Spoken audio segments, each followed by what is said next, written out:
Okay.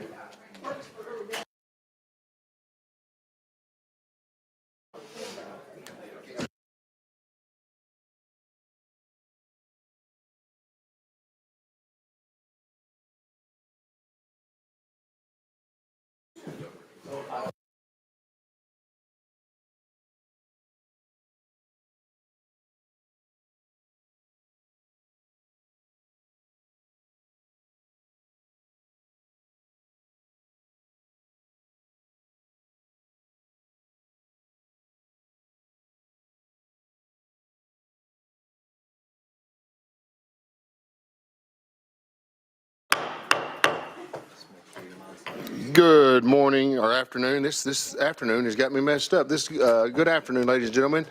It's 3 o'clock and the Agriculture and Natural Resources Subcommittee is now in session. Mr. Clerk, would you like to make sure that everyone is signed in? And then when we get everyone signed in, would you please take the roll? I've done. Something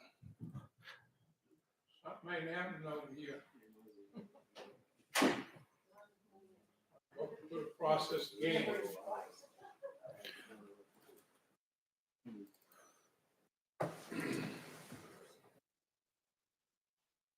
You don't go no further, let me put the number in. Won't do nothing else. I believe you put your district number in and then your PIN. Yes, sir. What I'm doing, I get You no got a pay. PIN. Okay.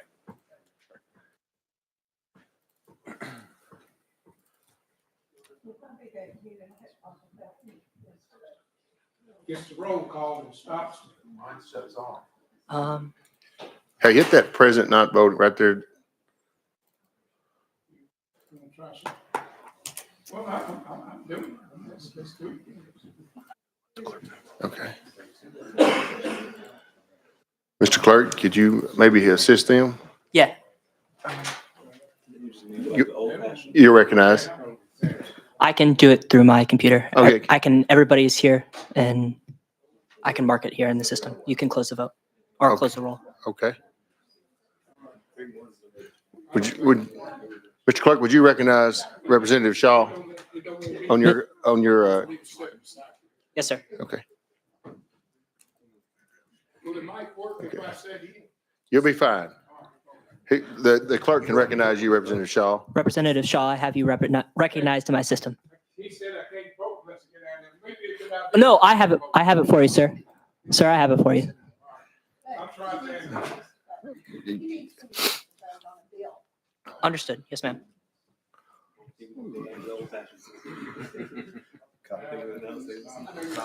Yes, sir.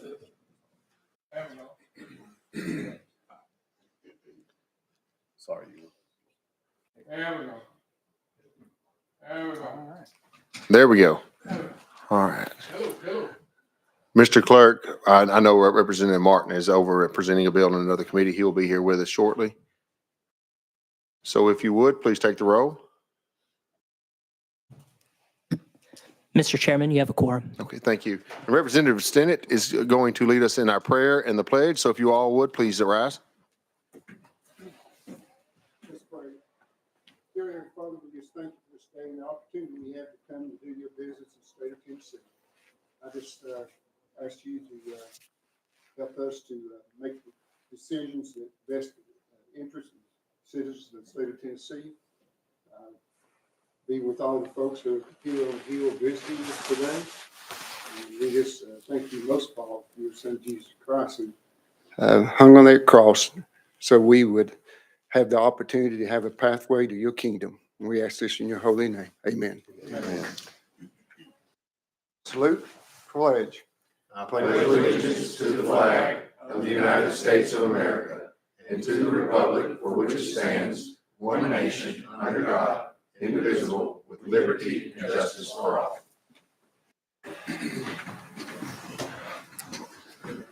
Now, are we good?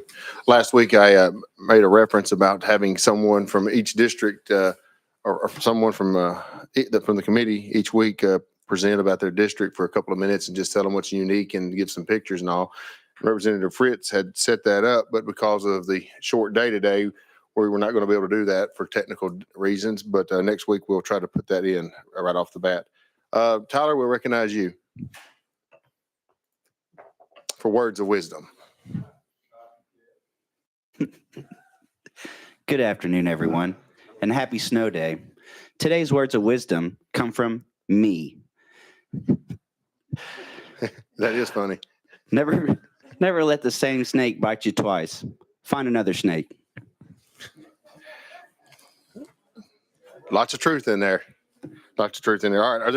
Are there any personal matters or personal orders anyone like to recognize? Seeing none, we have I'm sorry, Kyle. Thank you. We have two bills that we need to roll to the hill of the calendar. That's House Bill 123, number 3 on the calendar, and HJR 177, number 4 on the calendar, have been rolled to the hill of the calendar. Without objection, we'll roll those to the hill. And we have a marked calendar. Right off the bat here, we have House Bill 0126 by Leader Lambert. We're going to recognize Representative Vital to present. So we have a motion. We have a second. We have a motion and a second. You're properly before the committee. You're recognized there, Representative Vital. Thank you, Mr. Chairman. Members of the committee, House Bill 126 is an administration bill on behalf of Tennessee Department of Environmental Conservation on behalf of our state natural area and its designations. The Division of Natural Areas is dedicated to the protection and the management of our native plants, animals, and natural communities across Tennessee. It was established in oversight by the Preservation Act of 1971, and there are 84 natural areas designated under the passage of this act since its incorporation. The legislation before you is a routine update of our state natural area designations. We last updated this act in 2020, and today's bill covers 3 parts. Very simply, number 1, the first adds 4 new natural areas to the state of Tennessee. 2 of those are in Rutherford County, 1 in Hamlin County, and 1 in Morgan County. The second part of this legislation will expand 6 natural areas with additional acreage. And the third part of this legislation updates the boundaries by current survey. These 4 new state natural areas were purchased by the state with the State Land Acquisition Fund, and 1 was donated by the Nature Conservancy, and that's Clifty Creek. All acquisitions were from willing sellers, and there was no eminent domain involved. With that, Mr. Chairman, I stand available for questions.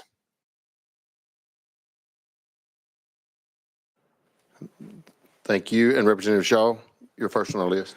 Thank you, Mr. Chairman, and thank you for the legislation. So it's only an update if the state acquire property in this order. That would call for another update maybe later on if that would happen. Representative Vital. I believe that's correct, sir. Okay, thank you. Are there any other questions? Seeing none, then we'll be voting on sending House Bill 126 to the full committee. Mr. Clerk, this is new for us, so let's see if we can get this to work. If all those in favor, vote yes. All those in opposition, vote no. Are there any wish to change their vote? Mr. Clerk, take the vote. Mr. Chairman, the vote is 8 ayes. Thank you. So the bill has moved on to the full committee. Next on our list is House Bill 203? 1303. House Bill 1303.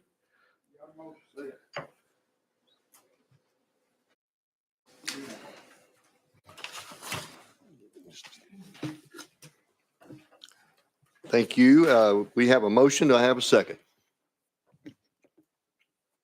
Well, we're on House Bill 1303 by Chairman Grills. I've got a motion. Do I have a second? I have a second. Chairman Grills, you're recognized on 1303. Thank you, Chairman Todd. And what this bill does, it just sets a uniform expiration date of June 30th for several license and fees and permits for the Department of Agriculture feed license, food manufacturer license, food warehouse license, dairy distributor's license, dairy trade products manufacturing license, milk samplers license, and frozen desert manufacturers. And I keep saying desert. I said, how many times, Miss Carol? Frozen dessert manufacturer. We played games in my office earlier and then it got me all confused. I guess, anyhow, it's a cleanup bill pretty much, but it is to harmonize all these permits license. So with that, I stand ready for questions. And if I can't answer them, the Department of Ag is here to answer them. Representative Fritz, you're recognized. Thank you, Mr. Chairman. I just wanted to offer support for the bill. In speaking with the Department of Ag today, there sure seems like there's some efficiency in what you're doing here, and it's probably going to save tax dollars somewhere down the road. So thank you for carrying this. Any other questions? Seeing none, if you're ready to vote, Mr. Clerk, please take the vote on the bill.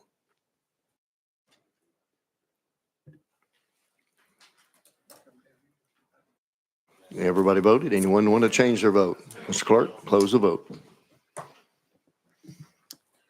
The vote is 8 ayes. The motion passes, and this will move on to the full Ag and Natural Resources Committee.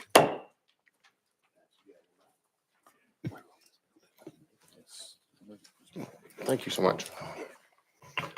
The next item on our list is House Bill, is number 3, which House Bill 123. We rolled that bill to the Hill, and we will be going to, and we rolled 4 to the Hill as well. We will see item number 5, House Bill 752 by Chairman Faison. We have a motion. We have a second. You are now recognized. Good afternoon, committee. Certainly good to be with y'all. House Bill 752 came to me from a constituent, and I immediately appreciate it. Came to me from a constituent who adopted a child. My wife and I were adoptive parents, and maybe at first onset you look at the bill and like, well, Jeremy, is giving them more than 36 months after they adopt a child, does that seem fair? And I just going to kind of give you a brief synopsis of what he went through, this adoptive family went through, and kind of what we did. When you're in the middle of an adoption, sometimes it takes years. And specifically for this family, they had been a foster parent for 4 or 5 years, finally got to adopt the child. When the child got about 8 years old, it was too late to get him the lifetime sportsman license. Come to find out he loved to fish, and he was all about being outdoors, and they missed that cutoff. I believe that our state should, if we're going to call ourselves a pro-life state, then we should be pro-life. And I think adoption is one of the most pro-life things that you can do.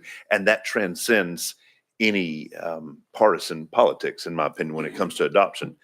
So in an effort to help them, in an effort to make us look more friendly when it comes to adoption, this bill is very simple, just says that you have until they're 13 years old, even if that's outside of the 36-month window after you adopt, that you're able to buy the lifetime sportsman's license for your adopted child. Okay, first on our list, we have Representative Fritz.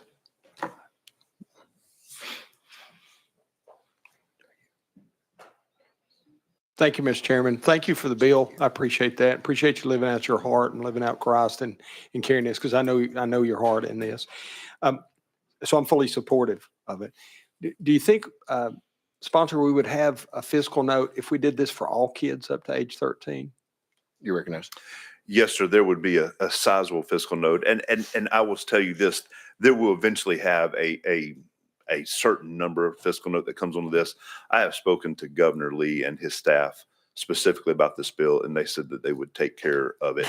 But Representative Fritz, I would love for us to extend lifetime sportsman license, because I think a lot of times you don't know if the child is into it or not. I have my youngest son and I have 4 boys. My youngest son and my oldest son love hunting and fishing. The 2 in the middle, they could take it or leave it. So for me, it would be nice if you could kind of see, is this just something that's not going to be interesting in them, or is it something they will love? And it would offer Tennesseans a different angle. But the TWRA has, they're kind of the gatekeepers on something like that. And I would say it's a conversation that we need to have with them and see if there's something we could do to extend the date other than 3 years old, because you really don't know what your children are interested in by 3. Representative Fritz? That's it. Thank you.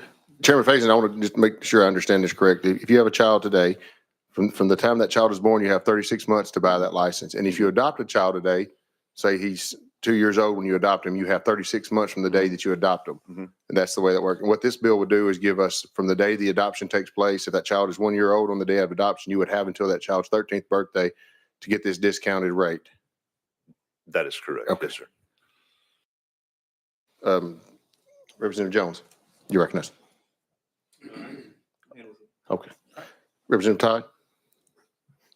Thank you. I guess my question, and I haven't looked at the schedule of the lifetime sportsman's licenses, but I believe it's 0 to 3 is the first category.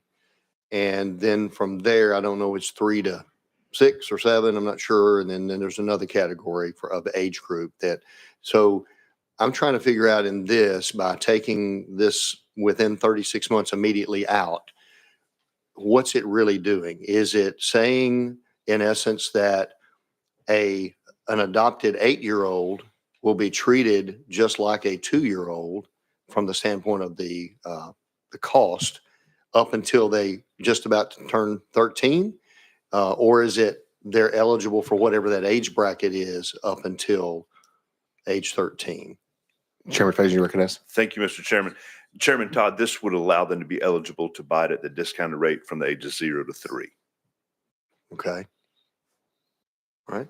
You I can't imagine it not having a fiscal note, but I know you've said that's going to be covered. Do you think this will be covered by a direct funding from the general fund each year to the TWRA, or how will that be covered? Because I know they're self-funded, but a few years ago we passed something that cost them $400 and something thousand a year, and that's now put in a recurring budget every year. That's the only general fund money I believe they still get. So I'm just wondering if this is going to add to that, or if it will be on just a year-to-year basis when they send in a report. Chairman Faison.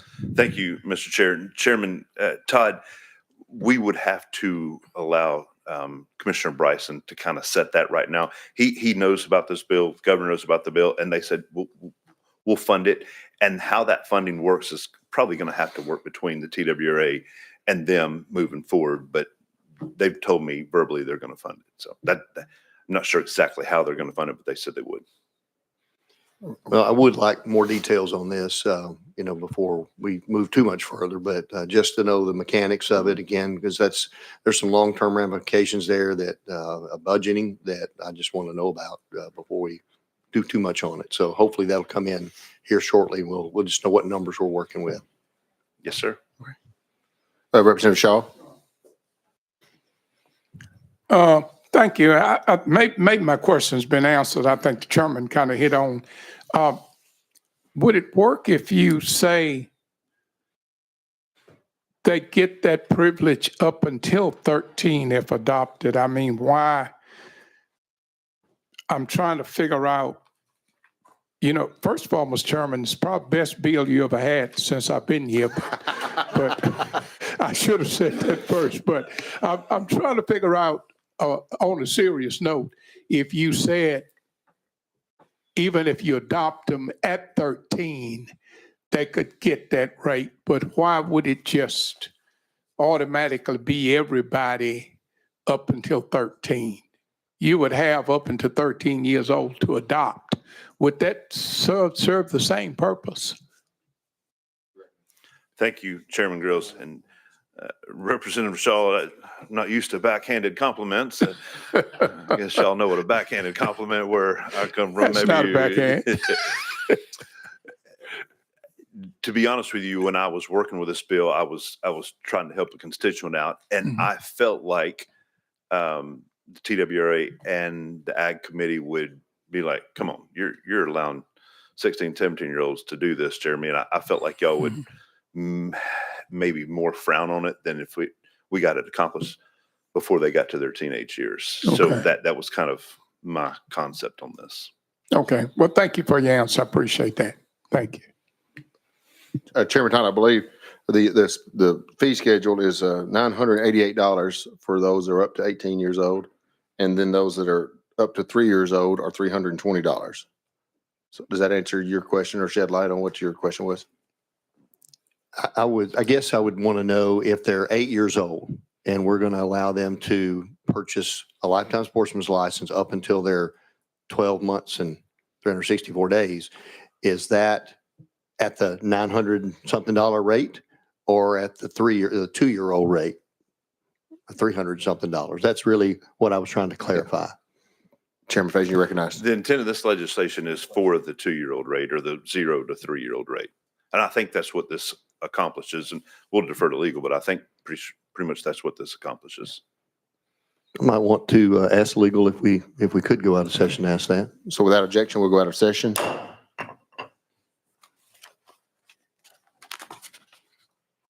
Mr. Doug, you want to take that one? Yes, sir. Thank you, Mr. Chairman. Doug Garrett with the Office of Legal Services. The bill deletes or removes the 36 months provision, but I'm trying to find where that fee structure is established commensurate with ages, I guess, 0 to 13. I don't know whether that's something that's implied or presumed or what, but I'm going to look just to see if there's anything in the current statute that says anything other than the 13, under the age of 13 years. I believe that fee structure is based upon rule, though. I don't believe it's in Tennessee code. Right. I don't know that there's anything in current statute that says that if you go with it up to 13, then you're to pay X amount. Because in the rule, it has, obviously it has different dollar amounts for the various age groups. So I'll take a look at that.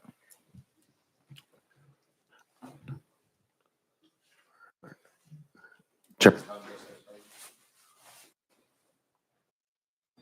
You recognize. While we're out of session, could we get the agency, maybe Mr. Grimes, to come up and shed some light on this?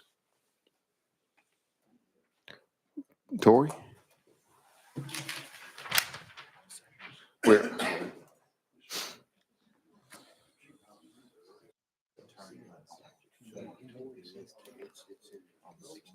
Tori, you can just stand there if you prefer.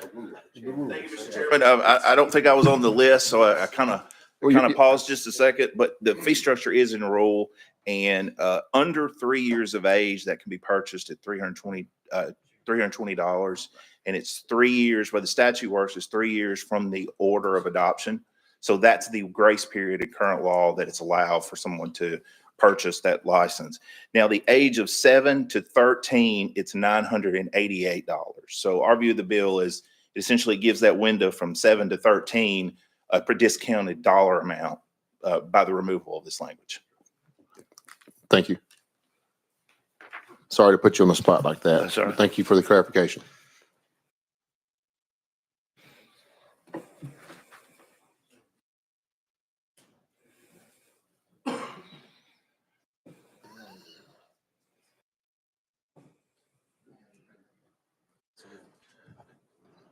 Chairman Todd, you recognize? If I could, I'd like to have Mr. Grimes come back up and let me ask a question or two.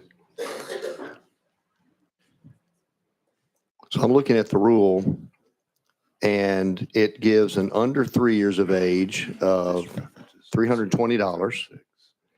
Now, next line, it says 7 years of age, but less than 13, $988.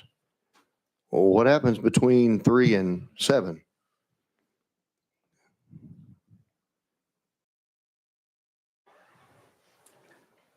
So 3 and 7, that's a really good point. That's a really good point. And I think that's probably an artfully drafted rule. I think we've been applying the 320.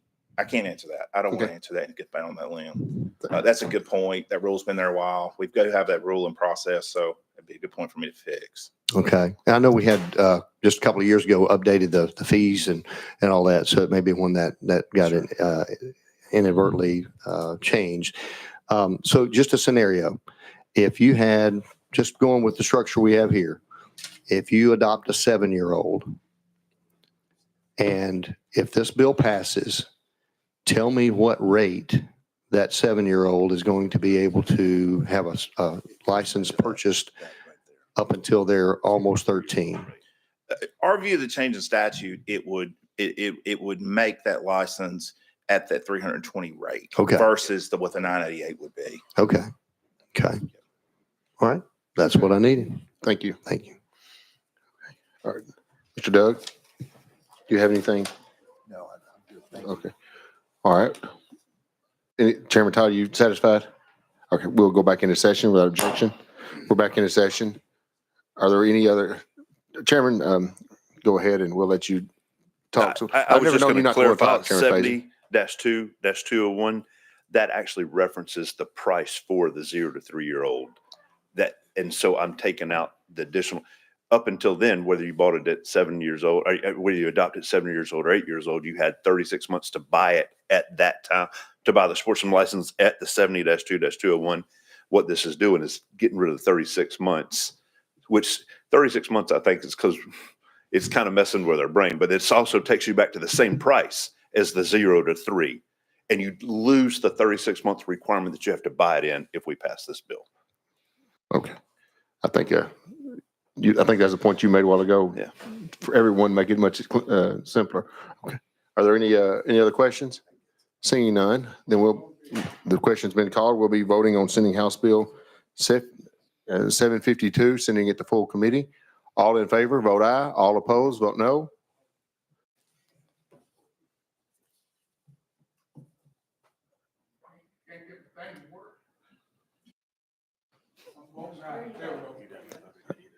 Mr. Clerk, take the vote. Mr. Chairman, the vote is 7 ayes. Thank you. On to full committee. Thank you.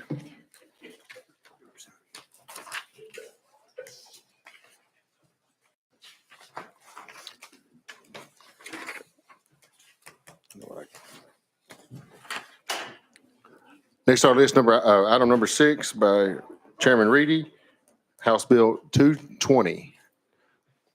Do we have a motion and a second? We have a motion and a second. You're properly before the committee and recognized. Thank you, Mr. Chairman and committee. Most of you will recognize this is a bill we passed in the House and Senate. It just did not make its way through Finance, Ways and Means. What the bill does is allow those counties on the east side of Kentucky Lake, and it's permissive that they can join the West Tennessee River Basin Authority, and that's Stewart, Houston, Humphreys, and Perry County. That's what the bill does, to give them expertise in flood control and everything else in those counties, and what the West Tennessee River Basin Authority allows in their day-to-day jobs. Mr. Chairman. Okay. Do we have any questions? And I want to just brag on the West Tennessee River Basin Authority. They have done a fantastic job in the counties that they've been serving for the last several years. Especially up in my part of the world, they have been phenomenal. I also want to recognize the fact that what you're going to be doing will not be a detriment to the counties that they are already serving. Yeah. They will be providing an engineering services for the counties in Middle Tennessee, and that will be for they'll create a couple of new positions, and that those counties will actually be paying into that fund, or they'll opt into For it. that technical support. Yes, Yes, sir. sir. Okay. Is anyone, Representative Fritz, you're recognized.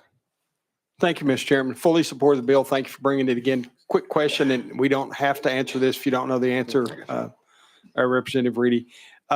Currently, Title 58-2-116 gives the governor and his agencies the authority to look at like floodplains and do studies and analysis and all that. Does this River Basin Authority work with the agencies in developing their strategies? You recognize. The answer is yes, but if you remember the Dust Bowls years ago in 1950s, and of course it was EPA they came out to all the states and said, you got to put something in statute to prevent soil erosion, all of the controls. And so in statute, it's actually Middle Tennessee, anywhere in the state, we could have like a West Tennessee River Basin Authority. And of course, I've been looking at this for years now. But starting up a West Tennessee River Basin Authority creates a lot of money. And of course, when you set up these boards with that, you're going to have to ask the counties to supply all of this to pull it out of the ground from the ground up. And so with West Tennessee River Basin Authority, David Blackwood, we had this discussion. He said it'd be easier just to add these counties to the West Tennessee River Basin Authority because they're part of the Kentucky Lake watershed area instead of trying to create a brand new one. And of course, all of this technology information, the people that work for me, yes, and equipment. And of course, I represent Benton County, and the whole time with the flooding and the loss of 20 lives in Humphreys County, they're saying, every time it floods over here in Benton County, we clean it out. Why can't you guys in Humphreys County? It's like, because we have to follow TDEC laws and not use the authority to decide those things for us. And so it's kind of a shortcut, and they are the professionals on the ground, Mr. Chairman. You recognize. My follow on that, Mr. Chairman, thank you, was just, I would assume, and you know what that means, but 58-2-116, since it's in law, the governor and his agencies have that authority, that there's funding behind it to help with those analyses that are as necessary. Right. It's Fair. it's been a running game. Thank you. Are there any other questions? Seeing none, then we'll be voting on sending House Bill 220 to the full committee. All in favor, say aye. Oh, no, I'm sorry. All in favor, vote aye. All those opposed, vote no. Mr. Clerk, take the vote.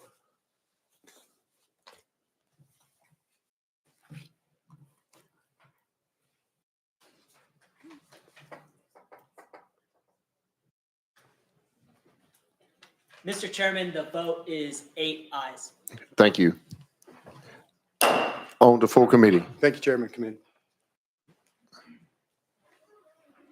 House Bill 530, Chairman Eldridge. Second. We have a motion and a second. You're properly before the committee and are recognized. Thank you, Mr. Chairman and committee. This House Bill 530 does basically two things. First, it modernizes voter education by allowing online testing instead of requiring a person to take an in-person exam. This will expand access for our rural residents, ensure safety through verification, and reduce administrative burden on TWRA. Second, the bill allows TWRA Commission to set the fee for the certification card and replacement card. This will be consistent with other fees set by TWRA. And with that, I'll take any questions. Thank you for that explanation. Do we have any? Representative Jones? Thank you. One thing I just had a question about, so this would remove in-person boat safety tests to making it online? You're recognized. Yes, sir, it would. You're recognized. Do you have any concerns? Because I know for driving, you cannot take an online driving test. And so like to take an online boat safety test, it seems that there could be some concerns from that. You can have somebody else take the test for you. There's no way to verify that the person is taking the test. And as my concern is about, ensuring that we have all the safety precautions met. So I'm just curious to see how you would resolve that concern. You're recognized, Chairman. Thank you. The thing right now is this is the only test. It's not that is, you still have to go somewhere and take the test in front of someone. There's no other test on TWRA currently. The test was administered usually at a library and overseen by a librarian. It wasn't overseen by TWRA. This online testing, it still has the same standards that it did in an in-person testing. They still have to meet that qualification. Now, to answer your question as to if someone is going to go on there and somebody else take the test for them, I don't know that that would be a really good ideal just from a standpoint of safety, because the test does cover all safety and navigation rules. Representative Jones. Okay. I mean, that's just my concern is that right now there's a system that that has worked, and so they can go to libraries, take these tests. We can ensure that's the right person. I'm not against the bill. That was just something that was brought to my attention as a concern, but I'm not going to oppose your bill. Right. I think that you come with the right intention, but that's just something I wanted us to think about. Thank you.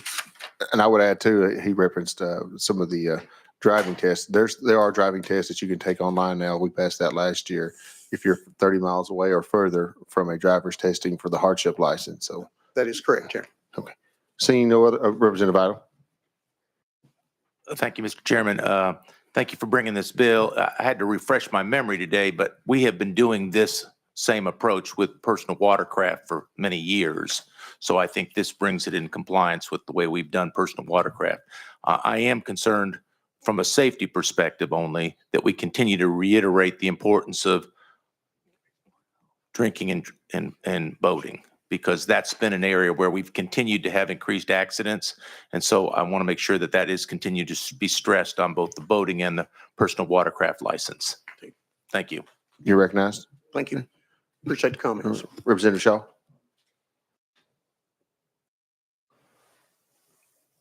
Hello, there we are. I think technology itself now will solve that problem because they can actually take your picture when you're taking tests online. I don't know if that's in your bill, but they can actually take your picture to see if you the person, in addition to other the things they can do to see if your social security and age and all that match. They can actually take your picture online. So, and one thing was brought to me when this bill was lobbied to me, I didn't think about it, but I think it might even create more safety than what we've had in the past. So I think you got a good bill. Thank That's you. my comment. Recognized. Thank you. Thank you for the comments. That's it on the list. Seeing no other further questions, we'll be voting on sending House Bill 530 to full committee. All those in favor, vote aye. All those opposed, vote no.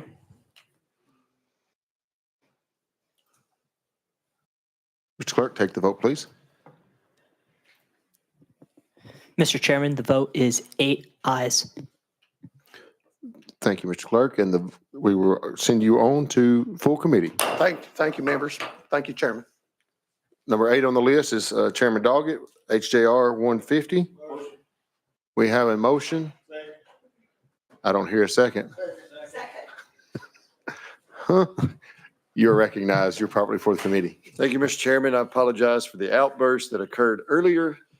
I do realize that imitation is the highest form of flattery. And for that, I say thank you. Your Saturday Night Live skit doesn't work here. You're recognized. Sorry. House Joint Resolution 150, very simple, urges the University of Tennessee Department or Institute of Agriculture to complete a study of the effects, the economic effects of the Bradford pear on agriculture in this state and forestry. Any other questions? Or do we have any questions? I hate to let him off without something. Representative Jones. Thank you to my friend Representative Doggett. Can you describe a little bit about this Bradford pear tree and what concerns we may have about it that would necessitate, that would make it necessary to have a study about it? You're recognized. Thank you, sir. Well, Representative, I've had, since my time in office, numerous individuals, constituents from our community that have called and quite frankly, they asked for an outright ban of the sale of the Bradford pear in Tennessee, which if you talk to a lot of folks who own nurseries or things like that, they would tell you that that would probably be detrimental to what they do. And so the Bradford pear the fruit is eaten by birds and birds fly over fields. They have excrement that hits the ground. It turns into a thorny bush. Farmers driving across the field to check his cattle, punctures a tire, bush hog, punctures a tire, you name it. It's just had a lot of things. And so we, working with the University of Tennessee, the Department of Agriculture to see if we can get a study just to see what the actual effects are of this on agriculture in our state. You're recognized. Well, thank you so much for sharing. I have a lot of friends in Giles County. Been there recently. And I guess my only thing is, and I'm always, I guess it's the difference between being in the minority and majority, is that we had the dean of the agriculture college here last week. And rather than a resolution, I think we could just ask him. I'm sure that they'll be, cooperative and supportive of that. They've been giving us some great information on soil health. And so, but definitely supportive. But I think that we can always ask them. Then you can save one of your bills since we only get 12 of them. So, but I support your bill. Chairman Doggett, you recognized. Thank you. I've worked with the dean on this. They're extremely excited for the opportunity to, display some of the things that they can do at the University of Tennessee Institute of Agriculture. And so they are thoroughly excited to help assist in this survey. And as a matter of fact, the survey calls for a timeline within, it's April of 2026, a conversation that I had, excuse me, on Monday was that we may be able to get the information from this study sooner than that. So that would be extremely awesome. Representative Idle, you recognized. Thank you, Mr. Chairman. Chairman Doggett, appreciate you bringing this. I've had many people in my district talk about banning. I was a little concerned about the banning, but it is a great contributor also, as you know, to allergies, and it's a very frail tree. And I'll guarantee after this snowstorm, the weight on the branches, you'll see split Bradford pears everywhere, and they'll need to be removed. So move forward. Thank you. Thank you. Seeing no other questions, we'll be voting on sending House Joint Resolution 150 to the full committee. All those in favor, vote yes. All those in opposition, vote no. Mr. Clerk, take the vote. Mr. Chairman, the vote is 8 ayes. Thank you. HJR 150 on the full. Thank you. Next on our list is item number 9, House Bill 921 by Chairman Sapicki. We have a motion. We have a second. You are recognized properly before the committee. Thank you, Mr. Chairman. This bill was presented to me by the Tennessee Wildlife Resource Agency. Very simple bill. It brings their terminology up to current standards. Current law refers to firing ranges under the jurisdiction of the Tennessee Wildlife Resource Agency. This legislation removes the outdated term firing and replaces it with the word shooting, which is a more appropriate and commonly used term for archery, crossbow, and the traditional firing ranges. It brings consistency to the terminology used. This change will allow the agency to appropriately market its shooting ranges across the state. And then additionally, there's some outdated language that the TWRA wants to remove because it's been replaced by current language in 2024. That's what the bill does, Mr. Chairman. Pretty simple. Any questions? Seeing none, then we'll be voting on sending House Bill 921 to the full committee. All those in favor, vote yes. All those in opposition, vote no.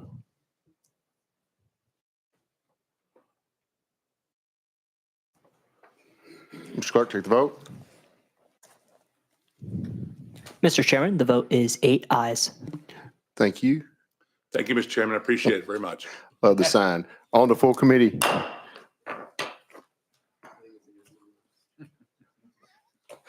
Not that one.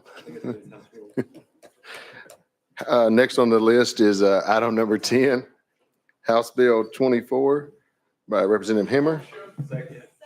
You have a motion and a second. You're properly before the committee.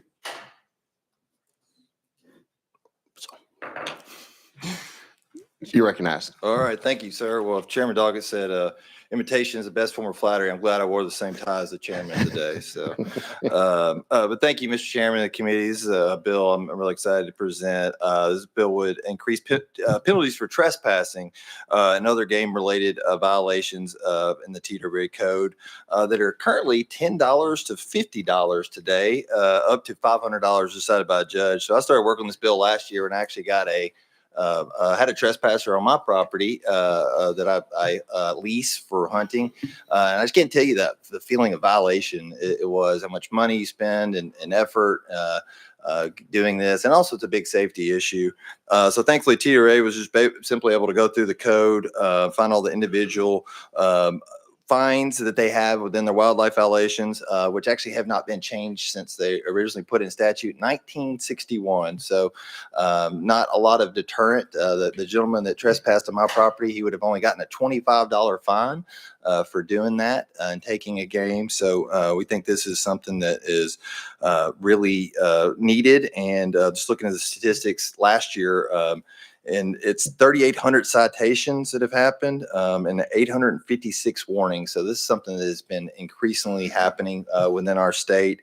And I know Chairman Todd, you had a question about the TWRA can arrest. I did confirm with the commission that they can arrest if it's an arrestable offense and if the crime occurred in the presence, for instance, a BUI is something that would be in that situation. So they do have those type of powers. But Regardless, love to have your support on this, and this is something that's really needed. So thank you, Mr. Chairman. Representative Fritz, you recognized. Fritz. Thank you, Mr. Chairman. Thank you, sponsor, for the bill. I know you're an avid hunter, and I am too, and poaching and getting on folks' property. We talked about that. I have a little bit different approach to run people off than probably what we're talking about here. But I am concerned about some of the penalties that go with this 1129 and raising the fine. So I would, Mr. Chairman, I'd make a motion. We move this to a special calendar. We have a motion to send this to a special calendar. Without objection. Thank you, Mr. Chairman, members of the committee.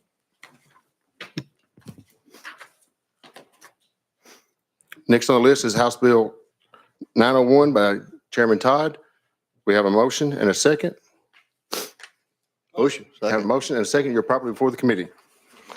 Thank you, Mr. Chairman. This bill enacts the Tennessee Century Farms Act, which requires the Commissioner of Agriculture to establish a Century Farms program to recognize Century Farms in continuous operation for more than 100 years in the state for purposes of promoting awareness of Century Farms and the interests of agriculture in this state.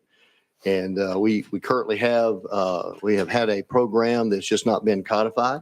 And so what that does is puts it in code so that it is more official, I guess, for the department to administer. You've heard the explanation. Do we have any questions? Representative Shaw.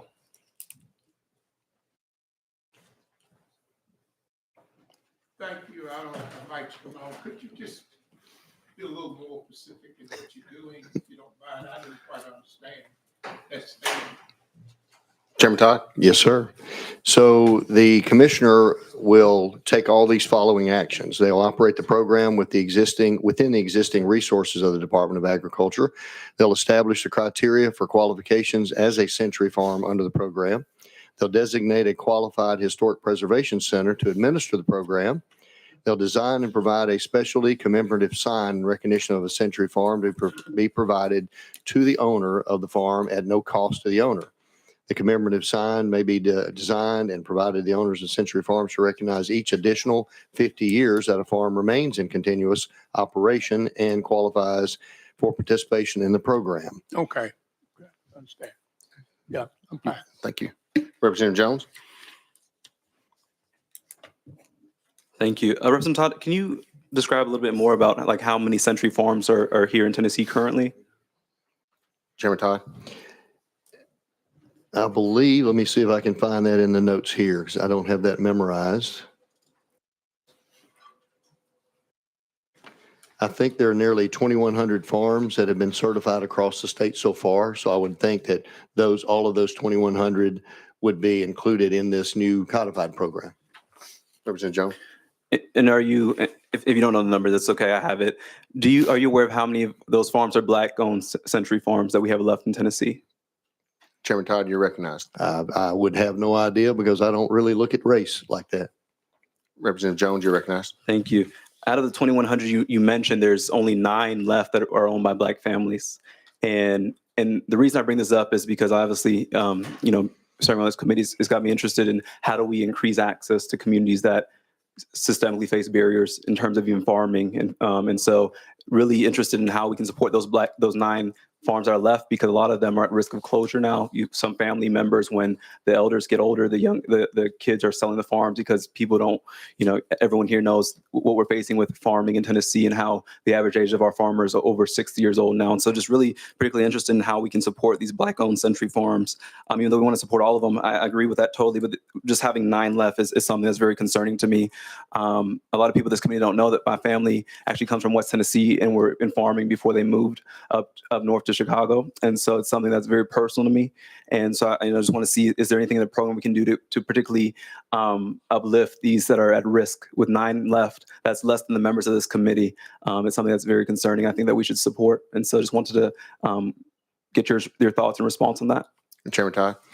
Thank you for that comment. And one thing I like about this bill is it not only recognizes a Century Farm, but anything even older than a century. So we have many farms in the state I'm finding out now that 150, 175 years in the same family and same operation. So that's encouraging that we'll actually have some additional recognition for them that doesn't even exist currently, as I understand it. Representative Jones. Is there anything, and maybe it's for the department, is there anything in this bill that could give any type of grants or financial incentives to help families keep these farms in their hands? Because we know that families are selling these farms, particularly when younger people inherit them, because farming is not easy work and is often isolating. You know, people, a lot of younger people want to move to cities, things like that. Is there anything here that can give economic incentive to preserve these century farms in our state that's within this legislation? Chairman Todd. During this or within this legislation, that does not take place, but I think the recognition is one factor that I hope encourage them to just know that the rest of the state appreciates their continued farming of that property. We obviously have another bill coming sometime this session that will allow farmers to lock their farms up into agriculture for a certain period of time. That we heard that bill last year. So we're going to hear something similar to this year. And I think by passing this bill, I think it may give the framework additionally in the near future for someone to come back and say, okay, we want to put an incentive within the Century Farm program. But right now we don't have anything in code that does that. So I think this gives it a vehicle if that's an idea that we want to pursue in the future. So I think that's an excellent thought. Representative Jones. I mean, I think that's going to be necessary because I think the thing that would make us sad, let me just speak in simple language, is if we have these markers and it said this is once where a Century Farm stood. And I think so if there's anything we can do to give economic support to these farms, just like you do with the preservation of a historic building. This building has been here. It is a historic site. We can give funds to that to preserve that building. Maybe the same can be said for these Century Farms because they are a source of pride for Tennesseans. They're a source of cultural richness. They're something that we should preserve. And so I hope we can find some bipartisan support to give financial support to these Century Farms so that these markers will be on farms that still exist when I'm some of the age of some members of this committee. I want these farms to still be here for my children and grandchildren as well. So thank you. Chairman Todd. Representative Shaw. Thank you, and I appreciate what Representative Jones is saying, but I do want to ask now, but this bill gives all the Central Farms recognition. I just want to make sure that's clear. You recognize Chairman Todd? It does allow them to be recognized, yes. Okay. In an official program that is codified in law, not just in within the department policies. Okay. So we could, if possible, we could maybe, and I know we do have something coming, but even if that's not the satisfaction we want, we do have the option of coming back with something if we wanted to do something for the African-American farmers who may have been struggling over the years with some issues. But I just want to make sure that this legislation does cover all the farms equally in terms of recognition.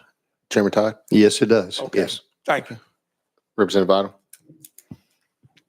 Thank you, Mr. Chairman. Thank you, Chairman Todd, for bringing this and clarifying for me that this is an existing program. It's a great program. If you go online, you'll be able to see periodically different Century Farms that are recognized as they apply and make application, and shows the continuous ownership of those farms as they move from family member to family member. And it's so fascinating to see the stories of people who hard scraped things together over the years to keep these family farms going. There are a lot of family farms out there that have passed out of hands, but are still farming. And I think we need to recognize them too for making that effort. But I want to make a shout out to the only family farm, Century Farm we have in Hamilton County, and that's the Shelley Farm up in Georgetown, and recognize them since the late 1700s. Same family owns that farm and operates it. And thank you for codifying this bill. Chairman Todd. No further comments. Okay. I will reference I know there's some grant programs out there with TAEP, Tennessee Agriculture Enhancement Program, that farmers can take advantage of, run through the Department of Agriculture. Those are already out there and available now. So if anyone's interested in taking advantage of those, reach out to your local UTIA office or the extension office. They can help you with those. Seeing we have no more questions on House Bill 901. All in favor of sending House Bill 901 to full committee, please vote yes. All those against it, vote no. Mr. Clerk, take the vote. Mr. Chairman, the vote is 9 ayes. Thank you. And on to full committee. Now that brings us to the heel of our calendar, back at item number 3, House Bill 123. We have a motion and a second. Chairman Powers, you're properly before the committee and recognized. All right. Thank you, Mr. Chairman. House Bill 123 is an administration bill, and it amends state law to extend an automatic lien waiver to landowners whose property is reclaimed through the Abandoned Mines Land Program. If the landowner did not consent to participate or exercise control over the surface coal mining operations that necessitated the reclamation. Additionally, the House Bill 123 requires TDEC to provide notice of potential creation of any lien due to any kind of reclamation, including how the landowner may avoid the lien. This allows Abandoned Mine Lands Program to continue its mission of addressing abandoned mine land safety and environmental degradation in the Tennessee coal fields, and ensures the agency will continue with federal dollars to adequately reclaim mines and eliminate public hazard. I live in an area where there's a lot of abandoned mines, and they have high walls that are very dangerous, that we have people go off of them all the time. And this program will help eliminate that, and at no cost to that particular landowner. And it's going to be a great program. It's going to provide a lot of recreational use for those areas too. Questions And been with that, called Mr. on the Chairman, bill? I'll take any question. Questions been called on the bill? Oh. All those in favor of sending House Bill 123 to full committee, vote aye. All those in opposition, vote no.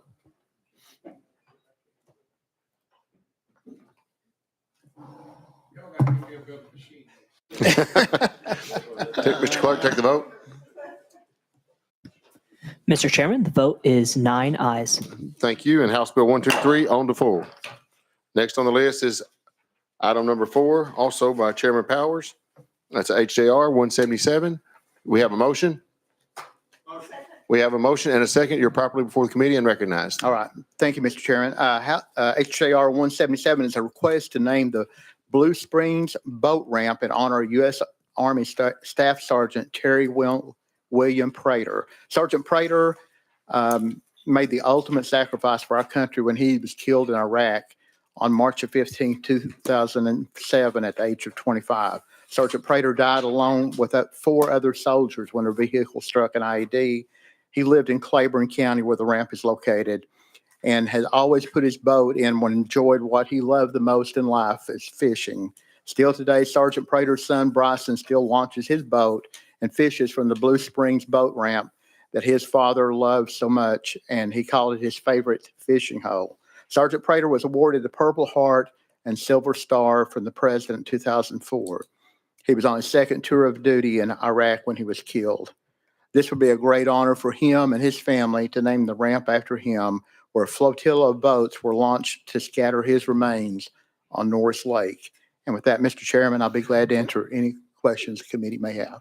Thank you. And this is just a resolution urging the Corps to rename that boat ramp. Yes, and I've consulted with TVA that controls that ramp too, and they're okay with this. Any questions? Representative Fritz, you're recognized. Thank you, Mr. Chairman. Thank you for honoring a cavalryman, because Thank he was assigned to the 1st Cav, I think I read in that. That's right. So thank you so much for bringing Correct. additional honor to his name. Thank you. Thank you. Any other questions? Seeing none, then we'll be voting on sending House Joint Resolution 177 on to full committee. All those in favor, vote yes. All those in opposition, vote no. Mr. Clerk, take the vote. Mr. Chairman, the vote is 9 ayes. Congratulations, you're on to full committee. Thank you. Now that wraps up our calendar for the day, I do believe. And now we have a presentation by Tennessee Wildlife Resource Agency. We will go out of session for that. And we have with us Mr. Jason Maxdon, the director of the TWRA, and Ms. Blair Beatty, the spokesperson for the TWRA. So we're out of session without objection.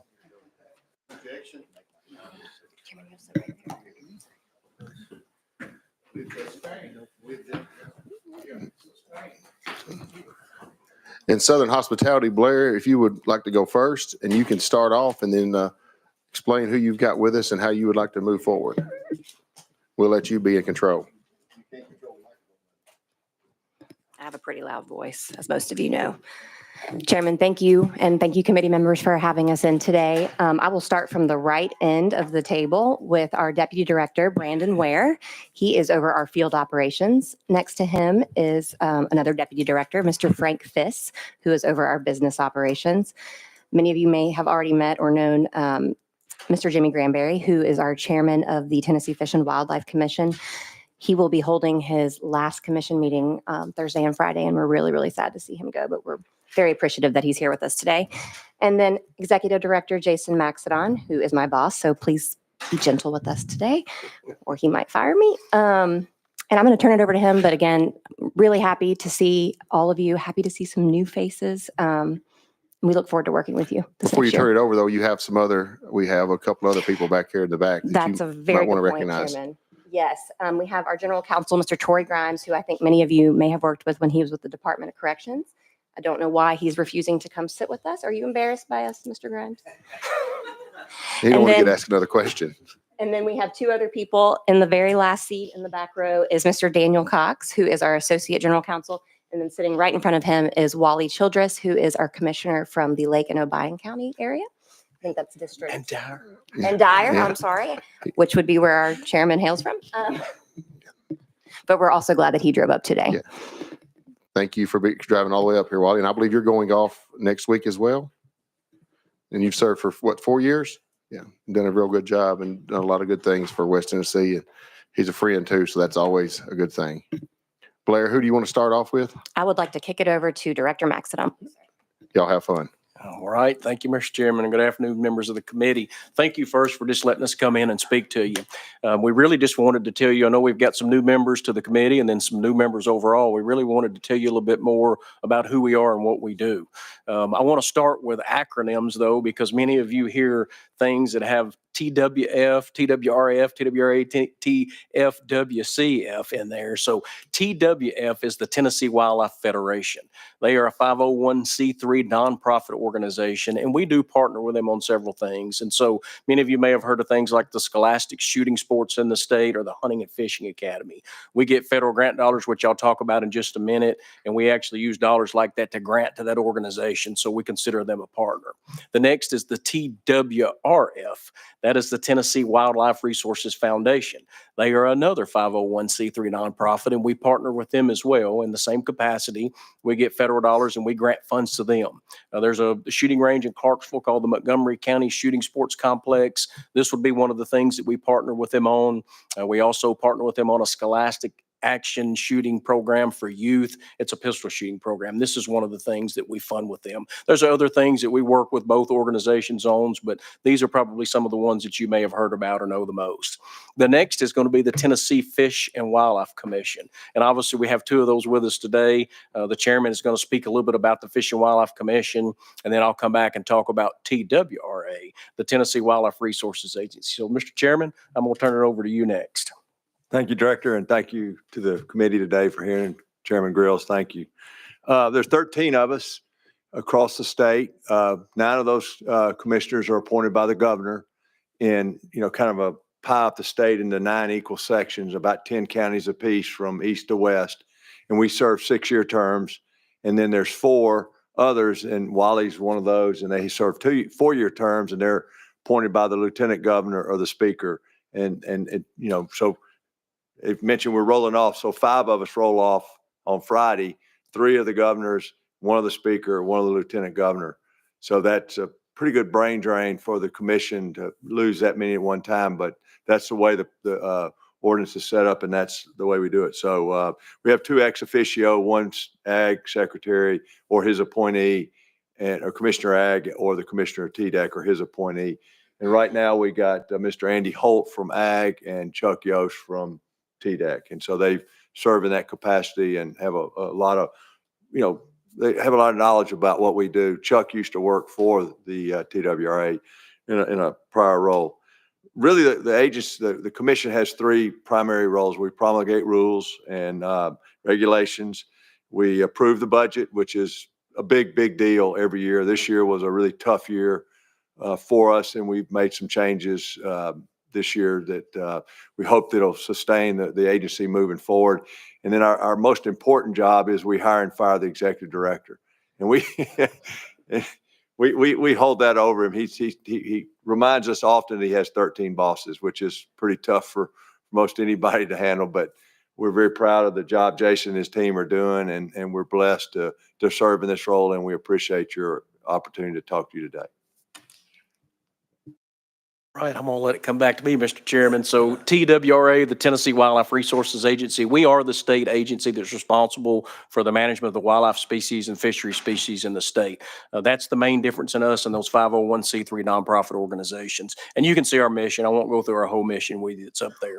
I do want to give you a broad overview of the agency. I'll be kind of quick as we're a little bit short on time. I know that, but we have 750 employees statewide. Most of you, when you see the uniform, you think about the state wildlife officer or the game warden. That's typically what most people think of. And we have 250 of those law enforcement officers across the state. We should have one in every county. We're short a few of those due to some budget constraints right now, but typically we would have at least one in every county. Some of the bigger metropolitan areas, we have more than one officer in those counties. We have 350 field staff. These are the backbone of the agency, the people that get a lot of the field work done. So things like wildlife management areas, fish hatcheries. We have different managers that manage those facilities. We have biologists that sort data out for things like deer harvest and turkey harvest numbers. And then we have wildlife technicians. These are the folks that get the work done in the field, like planting the food plots and the crops for wildlife. We have 150 business support staff. So we have 4 offices and 1 headquarters across the state. We have 1 in each of the divisions. Jackson is Region 1, Nashville's Region 2, Crossville's Region 3, and then Morristown is Region 4. So we have business operations folks. We're one of the only state agencies that actually go into the office 5 days a week. We're proud of that. We are a public-facing agency, and we like to have people at all those facilities, or if you want to walk in and buy a hunting license, our business operations people will take care of you on that side of it. We manage about 1.6 million acres of land. Now, that sounds like a lot, and it is. We're proud of that.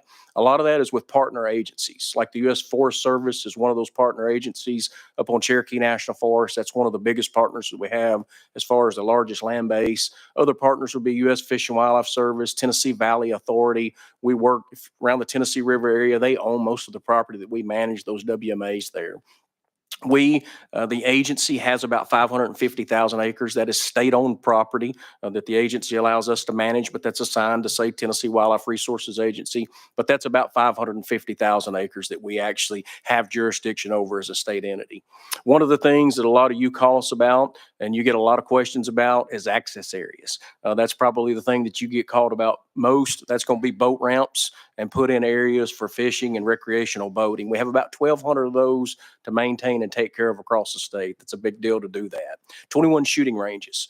Some of these are manned and some are unmanned. We've got 4 manned ranges across the state. This is where we have personnel that are there whenever you want to come in and shoot. The rest of them are on WMAs where you can just go, say, sight a deer rifle in or go shoot a new firearm of any kind, of pistol if you get it. We are one of the most biodiverse states in the nation. You all know about the Duck River and what's been going on there, but we have 49 species that are unique to Tennessee. We have 300 fish species, 400 bird species, and then, of course, elk is one of our most iconic big game species. Elk were reintroduced back around 2000 in Northeast Tennessee on North Cumberland WMA.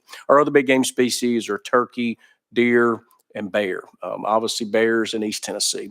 Moving west, though, they're coming across the state. One of the things that we're most proud of is the outreach events. We do a lot of outreach events across the state. Our staff work hard at this in their communities. We want them to be ingrained in that community. We work a lot of fish and rodeo events. We work a lot of veterans events for disabled veterans. We put on a lot of turkey shoots, deer hunts. We try to reach as many folks as we can. We have a flagship station in Waverly, Tennessee called Buffalo Ridge, and this is where we do a lot of specific outreach events on that particular area. One big event that we put on every year for like 100 ladies is going to be BOW. That's Becoming an Outdoors Woman, where we try to recruit people into hunting and angling. We teach everything from kayaking skills to survival skills to ATVs to shooting to hunting. And then they can do the secondary course where they actually come back and we allow them to go on a dove hunt or a deer hunt. It's a great outreach program that we use to be able to introduce ladies into the outdoors. That is a quick high-level overview. I want to talk a little bit about our funding model. You'll hear more about that later on at budget time, I know, but we're primarily funded, or historically have primarily been funded, through the sale of hunting and fishing licenses. So hopefully everybody up there's got a hunting and fishing license. If you don't, please run out and buy one. And thank you for that. You fund what happens in Tennessee. I can tell you this right now, most conservation that's been done in this state has been done by hunters and anglers. They're the ones actually putting habitat on the ground, have been footing the bill. So thank you for that if you buy a hunting and fishing license. We do get federal match dollars. This is a big deal to us. I see Chairman Grills is holding up his lifetime license. We're grateful for that and love his tie that he's wearing today, by the way. The federal money that we get, PR and Dingle Johnson, that's Pittman Robertson and Dingle Johnson. We've got Beretta in Tennessee, Smith & Wesson in Tennessee, other producers like that. But basically, when a firearm goes out the door, the manufacturer has to pay an excise tax on that. That tax is distributed amongst the states across the United States, and that's where we get our federal apportionment dollars that come there. Same thing on outdoor products like fishing gear. Those manufacturers have to pay an excise tax, and that comes back to us. We're able to use that money to match programs. Like if we do research with the University of Tennessee, they'll put up 25%, and then we can match it with that Pittman Robertson or Dingle Johnson money. We're able to use those federal dollars. Now, we have to spend a state dollar first before we can get federally reimbursed for that federal match money. Now, what do we get as far as state appropriations? There's some marine fuel tax money. There's two pieces to that. Some of these go out to grants through grant processes to the marinas, and then some of that money we use for boat ramps and parking areas and infrastructure. One of the most important things to us is the real estate transfer tax. That's what we call our wetlands fund. We get 3.25% on 100 on that. That's important money to the Wildlife Resources Agency. We use that for maintenance operations and to buy wetland tracts. So that's our funding sources that come into the Wildlife Resources. Now, we were fortunate enough to get a general fund appropriation this year that may be the first time that that's happened in many years. There was some non-game money that we used to get, so we'll see how that goes. Hopefully that gets passed through. That's important dollars that will be coming to us, and we're very excited about that. But there'll be more to that to come later. We do have a video to show you today, but before we go into that video, I just want to say this. We have very passionate staff members that love what they do for the agency. They really serve the Tennesseans well. I mentioned a minute ago that you see our wildlife officers. Unfortunately, sometimes they're painted in a bad light. And here's how I like to describe that. Sometimes if you're on the highway and a state trooper stops you, you know you're going to get a ticket. Most people don't get upset about that. But when we're out encountering people, they're recreating. They may only get 3 weekends off a year, and they may be out in a boat recreating. And when we stop them for some kind of violation, they really get upset. So they start calling you, unfortunately. It's a little bit different animal than just stopping somebody on the highway. So a lot of times they get painted in a negative light, but they do so much more positive work. We do a lot of response in the communities. We want our officers ingrained in their communities. We really want them to get ingrained doing these outreach events. That's a big emphasis that we place on our officers now. Not only that, we respond to a lot of events that happen in the state. Most people don't know, but I would say our officer is the most well-trained officer in the state. We go through a 23-week academy where they learn everything from water skills to hypothermia skills to rescue to man tracking. We get called. If anybody goes in the woods or anybody's on the water, we're the first person the community's called. We're the first person that a lot of the other state agencies actually call. Manhunt for prison breaks. If they go in the woods, they call us. If something happens on the water, they give us a shout. Today, we wanted to show you a video of the Hurricane Helene response. We started moving our officers across the state ahead of this. Now, we're part of TEMA. We moved them before TEMA enacted us. Hope we don't get in trouble for that, but we sent them out. We actually were on the ground day one before TEMA enacted us, trying to help with people, and you'll see what the video shows here, some of the responses that our officers made in East Tennessee. Before you start the video, I think it's important to note that this is our 75th year in operation, which is a big deal for us, and we're very proud of the work that's been done over the last 75 years. Yeah, we're thankful. The General Assembly set us up along with Governor Gordon Browning in 1949. We're finishing. We're ending this month, actually, of our 75th celebration. But thank you for the way that you set us up. We're very grateful for that. I think it's a great system. I was en route to Cocke County around lunchtime when I heard Major Hammonds get to be headed toward the Unicoi County Hospital, that there were several people on top of the hospital that needed to be rescued. When I was flagged down by a car, that asked me for assistance over on Dave Fender Road. He advised that there were 3 people trapped that needed rescuing, along with a couple of pets. I hollered at Jeff, told him I would be on my way to him, got his location. Officer Justin Pinkston, he grabbed a boat and came on to in our direction. Matt Cameron, he hollered at me and said he could come. Where we're going first? Go, go, go. I think Jeff knows where we're going first. You know where we're going first? Yeah, this yellow house right here. There were a lot of lines in the water, and we didn't know if they were power lines or what they were. So we were trying to avoid those and making our way in this really swift current around to a house and a shed that had 2 people located on the roof. We got to get this guy to yellow first. He is more likely to not make it. If you get me to the window, I'll just kick it in. But it's going to be tough to hold with that fence right there. We might need to get them, because look at the water coming through the building. Yeah. And so the water was just coming up so fast. We knew the 2 guys were on the roof of the shed. Just grab them. Hey, Shelley, we're grabbing them. Water's coming through their building. Y'all come on.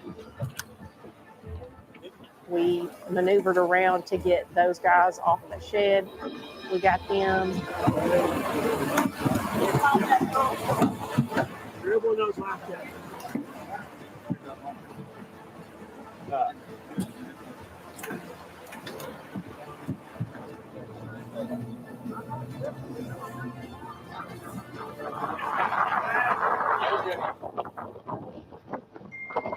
Take your life jackets off, throw them back in here. Thank you. Go ahead, push me off. You're good. After we got them on the shore, we came back to the house and worked through that process to get that man and 2 dogs out of the house. It's coming up, though, so he needs to hurry. And I got to go through a window to go in there and get him. I will.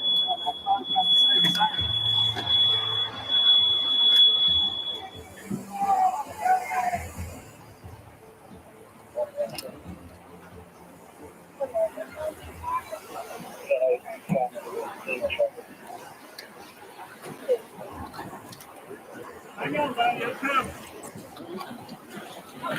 Easy, Prater.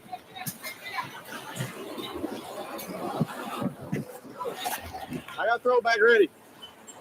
Prater, you good?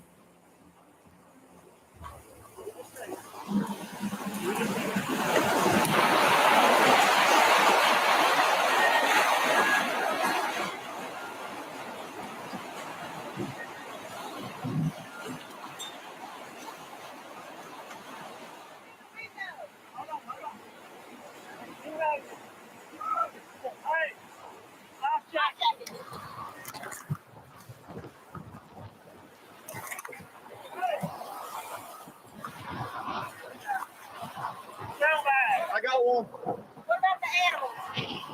What about the animals? Yeah. We're at the yellow house.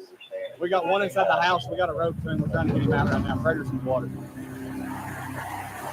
Hi.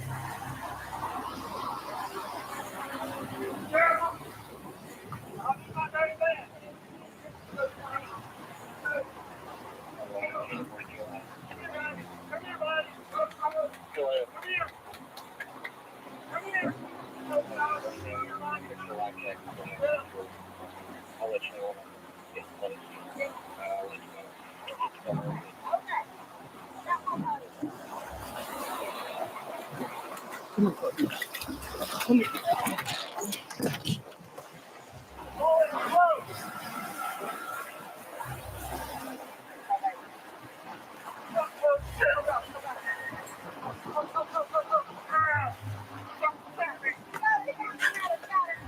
He's pinned. Hold the rope.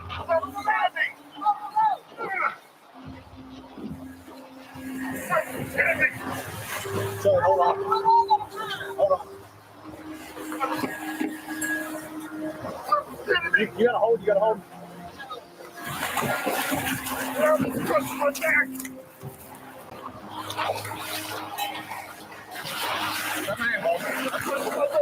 I know, I got you. Come on, I got you. Come forward across that line.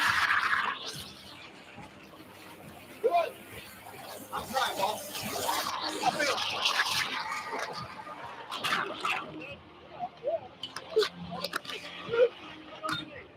I'm trying to think.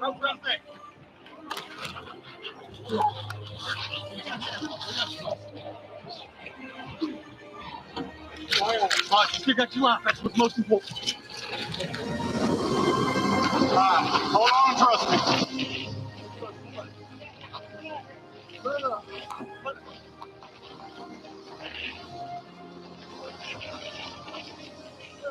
I will say, if it wasn't for Jeff Prater and Justin Mason, all three of those men would be dead today. I don't think they would have survived it. Justin Pinkston and Matt Cameron launched the boat. They headed off into this very, very swift water, about a quarter of a mile away or so, maybe a little farther. And they rescued two people out of a tree and got them safely back to shore. Life jacket. Let's do 3 right here. Hey, Tracy. Went back out one more time. They got 3 people off of the roof of a barn.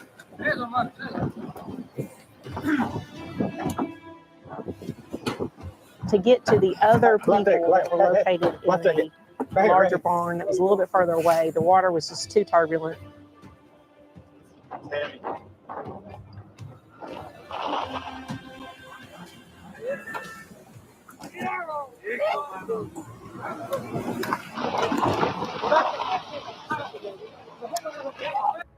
Looking back on it, that time spent getting the dogs that swept away, I'm thankful that we were able to do that. But also, at the end of the day, coming back here and seeing nothing left, it's like, it was close. Like it could have broke away at any moment with us, and who knows how that would have went. But talking to Justin and Shelley, we all agree that if it happened again tomorrow, we would do the exact same thing.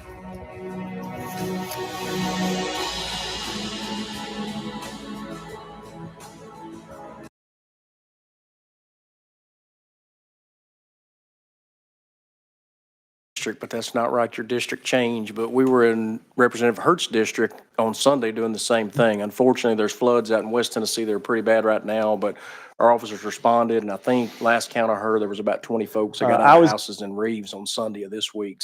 Very similar thing in West Tennessee. But we just show that to show you that there's a lot of work outside of, most people think of the game warden doing just wildlife enforcement work, but we do a lot of these kind of responses. We're very proud of our officers. Mr. Chairman, that concludes our presentation. We've got a couple of questions here. Representative Shaw, we'll go with you first. Yes, sir. I got it. Okay, I renewed appreciation for what y'all do. That's awesome. And I also want to thank you for what you're doing down in Lone Oaks at the shooting range. I get a lot of comments about that shooting range and how much people enjoying it and taking advantage of it. So I want to thank you for that. And finally, I want to ask you, how much involvement, if any, are you all with the Whiteville Lake now? I know that's a small lake and it's not very much activity going on. Do y'all have any involvement with that now? I think we sample that, and I'm going to look down at Deputy Fisk because he used to be our chief of fisheries, but we used to help sample that lake as far as that goes. But outside of that, Deputy Fisk, you have anything to add to that? Okay. I just wondered about that. I know there's some local folks in the community trying to preserve it and keep things going, and I just wondered if y'all had any involvement in it at all. Thank you, sir. Thank you so much for what you do. Yes, sir. Chairman Todd. Thank you, Mr. Chairman. You mentioned that your finances were kind of tight and the budget was tough this year. I know just in the last several years, y'all have taken on some additional cost with public land duck blinds. and there were some cost estimates up front of what that was going to be that concerned several of us on the committee. What's that turnout has been about what you estimated, worse than what you estimated, and maybe what kind of total cost is that used to be borne by just individuals that drew those blinds? Yeah, you're right. We're still incurring a cost. Now, we paid the initial cost of the duck blinds, got those built by docket, put those out, which was 42 basically is what that is. And so now we're paying to brush those every year, and our brushing cost keeps going up. Some of those we do ourselves, some of that we contract out. What we contract out is about $1,200 to $1,500 a year. We did go with a metal all structure blinds. So right now we haven't had to do any maintenance issues yet on those blinds. I'm sure at some point we'll follow up and have to do some maintenance down the road, but so far they're holding up good and not really costing us anything as far as maintenance goes on those. Was the initial cost of those 42 blinds about what you expected, or is it over or under? It was. And I can't remember the cost right off the top of my head, Chairman. I'm sorry. I've slept a little bit since then, but it came in pretty much exactly what we thought it was going to be. We bid that out through the state bid process. And when that process came in, that's exactly what it came in at to be able to build those. Representative Alexander, you're recognized. Thank you. I just want to say thank you. I'm from one of those counties where you all rescue people, and I can't thank you enough for that. When we talked about the shooting range that you all have in West Tennessee, is there any chance of getting something like that in East Tennessee? We have a couple. So Greene County, so that particular range that Representative Shaw was talking about, that's one of those that I was talking about where we use federal funding. And so Lone Oaks, University of Tennessee put up 25%. And then it's actually a 90-10 match. I'm sorry, on shooting ranges, it's a 90-10. They put up 10%, and then we can get our federal dollars to put up 90%. We've got a 2-year waiting list, unfortunately, for those that are out there. But we have one of those in Greene County right now. Tell me exactly which districts you have or what counties you have? Washington County. And so that's a little bit northeast of Greene County. But just so you know, my husband and he liked to go to the shooting range, and I called it the driving range, and he had to remind me we weren't killing golfers.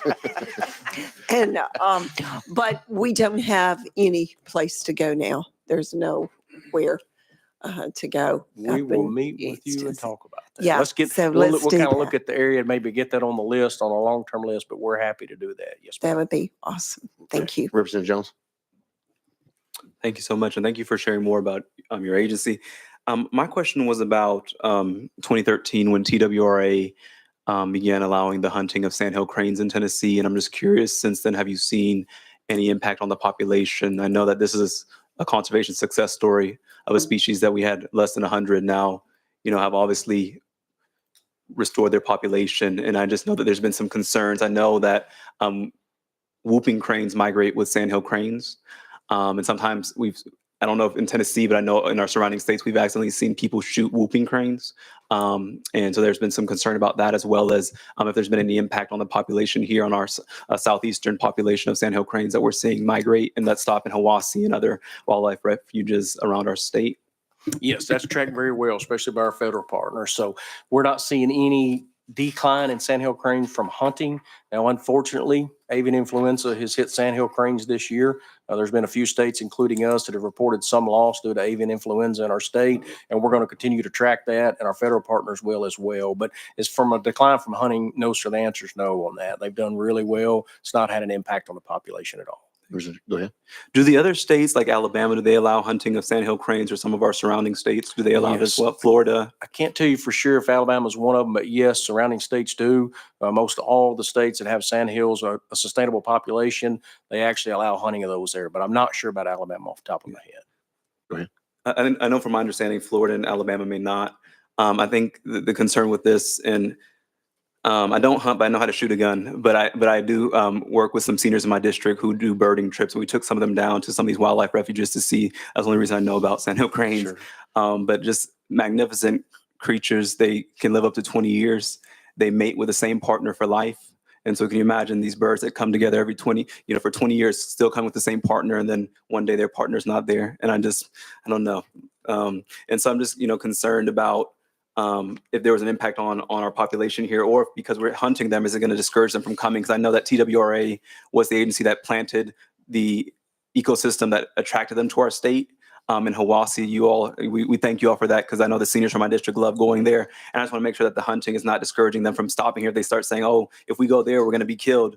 I don't know how smart they are, but will they stop coming here? I want to make sure that these seniors who we take to these trips will continue to be able to enjoy them for generations to come and for years to come.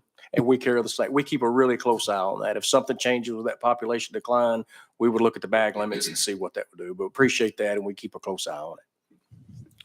That's all the questions, all the people we have on our list to ask questions, and we're really out of time. But I do want to commend you in the photos you picked up, and I want y'all to recognize that is Chairman Todd up there making out with that fish. I did not ask your permission to use that photo. Who's the guy in the bottom left corner? And I will say that that bottom left corner is my oldest daughter. She shot that deer at 151 yards and dropped him like that. And on the right over there, that's my youngest daughter. She got a pretty nice, I believe it was a 7-point at a little over 200 yards. And I was pretty satisfied with that shot too. So is that what it was? Yeah. Well, hey, I would love to sit and talk more. Go ahead, Chairman, Representative Vital. I just want to clarify that I was not being arrested by those TWR agents. They are great guardians of our Hiwassee refuge. And we were talking about Sandhill Cranes a minute ago, and I will just take a point of reference and say they do a phenomenal job up there at Blythe Ferry. And I want to compliment those guys. Thank you. Thank you. And I know we've got to go back into session, but thank y'all so much for what you do. I had questions to ask, but I'll catch y'all in one of the finance hearings, and you can answer those then. Thank y'all so much. We'll go back into session. And Representative Alexander, you did not give us an update on your husband. So if you would, how's your husband doing, if you don't mind? I know last week you had to. Thank you. He's home and healing. So thank you very much. If we can we have a motion to adjourn. We are adjourned.